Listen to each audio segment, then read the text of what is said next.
Come sta andando davvero l'avventura di Alexis Sanchez con la maglia del Marsiglia, l'attaccante cileno che lo scorso 8 agosto ha firmato la rescissione ufficiale per lasciare l'Inter a costo zero ad 1 anno dalla scadenza del contratto, visto che il vecchio accordo con i nerazzurri sarebbe andato in scadenza il 30 giugno 2023, è andato al Marsiglia. In questo nuovo contenuto andiamo dunque a vedere come sono andate le prime settimane di Alexis Sanchez nel nuovo campionato francese. Amiche e amici di Passione Inter, ben ritrovati, nuovo episodio, nuovo contenuto speciale. Torniamo con la rubrica su come stanno andando gli ex. In qualche video precedente, ad esempio, abbiamo parlato della prima esperienza di Ivan Perisic in Premier League quest'anno con la maglia del Tottenham, anche in quel caso un trasferimento a costo zero, come avvenuto nel caso di Alexis Sanchez, che è il calciatore, l'ex Inter, che andremo ad analizzare quest'oggi. Prima vi ricordo l'appuntamento di questo pomeriggio, torniamo in diretta come ogni giorno dalle 19:30 per chiudere il capitolo Champions League e iniziare a proiettarci verso Sassuolo-Inter, il match della nona giornata di Serie A in programma sabato, questo sabato alle ore 15 al Mapei Stadium. Torniamo su Alexis Sanchez. Come sta andando realmente la sua, nuova esperienza con la maglia del Marsiglia? Facciamo un riepilogo su quello che è successo nei mesi precedenti, perché Alexis Sanchez è stato un giocatore parecchio chiacchierato negli ultimi anni per i tanti infortuni, un andamento non continuo nelle stagioni in maglia nerazzurra, però tutto sommato è stato un giocatore utile anche nella passata stagione, l'ultima con la maglia dell'Inter. Un'annata che lo aveva visto protagonista anche del mercato di gennaio, nel gennaio 2022, con le voci che lo vedevano di ritorno al Barcellona, in un momento in cui il Barcellona effettivamente stava ricercando delle opportunità dal mercato. Alexis Sanchez era venuto fuori tra i nomi sulla lista dei calciatori che il Barça stava seguendo in quel momento. Non se ne fece nulla, però è un episodio chiave questo per capire poi quanto successo la scorsa estate. Di Alexis Sanchez ricordiamo soprattutto nell'ultimo anno il cartellino rosso rimediato contro il Liverpool ad Anfield, nel match di ritorno degli ottavi di finale, nel momento in cui l'Inter era passata in vantaggio con l'Eurogol di Lautaro Martinez, qualche secondo più tardi un'entrata a rosso di Alexis Sanchez. Lì credo che sia finita la sua avventura con la maglia dell'Inter, non è un caso se da lì in avanti anche il suo minutaggio è sceso rispetto a quello che gli aveva garantito Simone Inzaghi. Qualcosa con l'allenatore nerazzurro evidentemente non è andato più come primi, anche con i tifosi. La delusione per il rosso rimediato, che ha messo fine ad un grande sogno, quello dei tifosi di poter passare poi ai quarti di finale con un'impresa che sarebbe divenuta storica, effettivamente ha lasciato il segno, e credo che quel momento lì ha messo fine, ecco, all'avventura di Alexis Sanchez con la maglia dell'Inter. Perché è importante anche quanto successo a gennaio? Perché era ormai nell'aria da 2, 3 mesi che avrebbe lasciato l'Inter a costo zero tramite la rescissione del contratto. Lui come il connazionale Arturo Vidal. Nel caso di Arturo Vidal però c'era effettivamente una clausola che è stata poi esercitata per la rescissione del calciatore tramite il pagamento di una buonuscita. Nel caso di Sanchez invece non esisteva la stessa clausola. Per questo motivo si è arrivati all'8 agosto, ben sapendo però che il calciatore sarebbe andato via.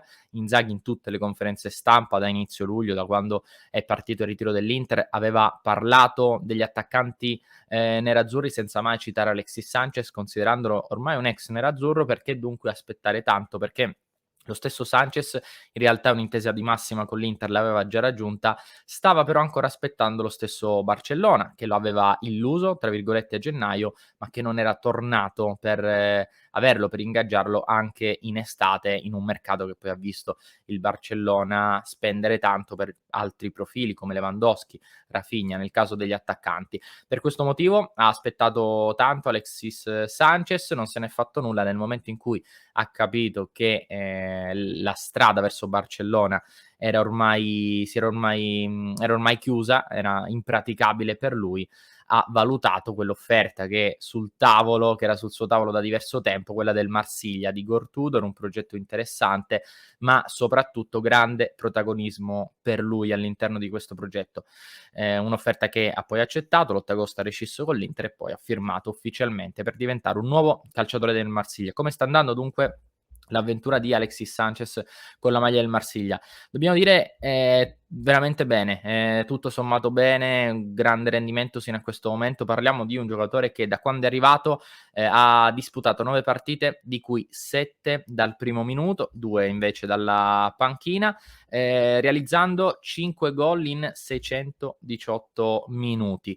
Rendimento ottimo soprattutto perché viene utilizzato come prima punta all'interno di un 3-4-2-1, dunque doppio trequartista alle sue spalle, una sorta di falso 9, anche se Alexis Sanchez lì davanti sa fare di tutto. Strano effettivamente vederlo unica punta, ma il Marsiglia sino a questo momento nelle 9 partite giocate, 7 in campionato, 2 in Champions League, lo ha sempre utilizzato come unica punta di questo sistema di gioco. Dei 5 gol segnati, 4 in Ligue 1, 1 in Champions League, l'ultimo nell'ultimo turno europeo contro lo Sporting, un gol in realtà molto fortuito, però alla fine conta sempre il risultato, su un rinvio maldestro del portiere che ha colpito Sanchez e sulla respinta, la carambola che poi è finita in rete. Tanta fortuna però premiato in quel caso il pressing dell'attaccante. Un confronto con i minuti disputati lo scorso anno con la maglia dell'Inter e anche con i numeri, perché con 618 ha quasi raggiunto la metà dei minuti complessivi giocati lo scorso anno con la maglia dell'Inter. Sono passati solamente 2 mesi dall'inizio della stagione. 618 minuti in 2 mesi lo scorso anno, 1346 però in tutto l'arco della stagione. In totale 9 reti lo scorso anno con la maglia dell'Inter e 5 assist per Alexis Sanchez. Questo ci fa capire come il rendimento migliore avuto in queste prime settimane sia dettato anche dalla fiducia del Marsiglia nei suoi confronti, che è superiore rispetto a quella che aveva l'Inter nei confronti dell'attaccante, anche perché lo ricordiamo con l'addio di Milik lì davanti è il titolarissimo del Marsiglia, nel caso invece dell'Inter era o terzo o quarto attaccante molte volte alle spalle di Lautaro e Dzeko sicuramente, ma anche del Tucu Correa. E questo è un po' il tasto più dolente, perché in questo inizio di stagione, se Sanchez da una parte ha effettivamente mostrato di essere ancora un giocatore di grande qualità, soprattutto perché non ha subito alcun infortunio, alcuno stop fino a questo momento. Grande continuità, ha giocato anche in nazionale durante la sosta, tante partite, tanti minuti col Marsiglia, nessun problema di natura muscolare, vale a dire quel difetto che gli veniva invece riconosciuto prima negli ultimi anni all'Inter, ma anche prima in Premier League, e che adesso non evidenzia più. È un giocatore che è integro, sta benissimo dal punto di vista fisico, anzi in questo inizio di stagione è sembrato anche brillante sia con Marsiglia che con la nazionale cilena. Rispetto al Tucu Correa, i numeri del Tucu sono evidentemente peggiori rispetto a quelli di Sanchez, 11 partite, 4 da titolare, 7 da subentrato, i minuti la metà quasi di quelli di Sanchez, 354 minuti sino a questo momento per il Tucu Correa, e insomma 2 gol e un assist in questo inizio di stagione, non lo abbiamo visto parecchio brillante, anche nell'ultimo match contro il Barcellona in cui è stato costretto a chiedere il cambio per un problema al ginocchio, tra l'altro rimarrà fuori per qualche giorno sicuramente, verrà rivalutato dallo staff medico nei prossimi giorni, salterà Sassuolo-Inter. Dunque il vero rammarico, anche se è troppo presto per dirlo, forse è quello di aver voluto puntare tutto sul Tucu Correa, lasciando da parte, snobbando Alexis Sanchez che invece da un'altra parte sta facendo benissimo. È pur vero che Alexis Sanchez non è un giocatore che accetta facilmente la panchina, mentre il Tucu è un ragazzo che accetta più facilmente il turnover, quindi anche sul piano caratteriale, ecco, diciamo che Correa non ha mai creato alcun problema da quando è arrivato all'Inter. Sanchez qualche dichiarazione fuori luogo invece l'aveva rilasciata, soprattutto nell'ultima stagione, ricorderete anche dopo la Supercoppa conquistata con le parole polemiche rivolte a Simone Inzaghi, ma anche in altre occasioni. Quindi forse rimane effettivamente il rammarico di aver scelto Correa ad un certo punto e lasciato andare con troppa nuova leggerezza Alexis Sanchez, anche se, ripeto, lo scorso anno le sensazioni di tutti i tifosi erano diverse. La sensazione era di un ciclo ormai concluso, quello con Alexis Sanchez, e di un divorzio tra le parti, tra l'Inter e Sanchez, che sembrava effettivamente inevitabile. Vi chiedo dunque nei commenti di farci sapere la vostra opinione, cosa ne pensate del rendimento che sta avendo Sanchez e se effettivamente è stato giusto puntare su Correa lasciando andare al Marsiglia Alexis Sanchez, tra l'altro pagandogli anche circa 10 milioni di euro lordi tra buonuscita sui 4-4,5 più altri arretrati che l'Inter doveva nei confronti del calciatore. Dunque, per concludere, il bilancio non può che essere positivo, una nuova esperienza per Alexis Sanchez che sta facendo bene sia nel campionato francese ma anche in Champions League.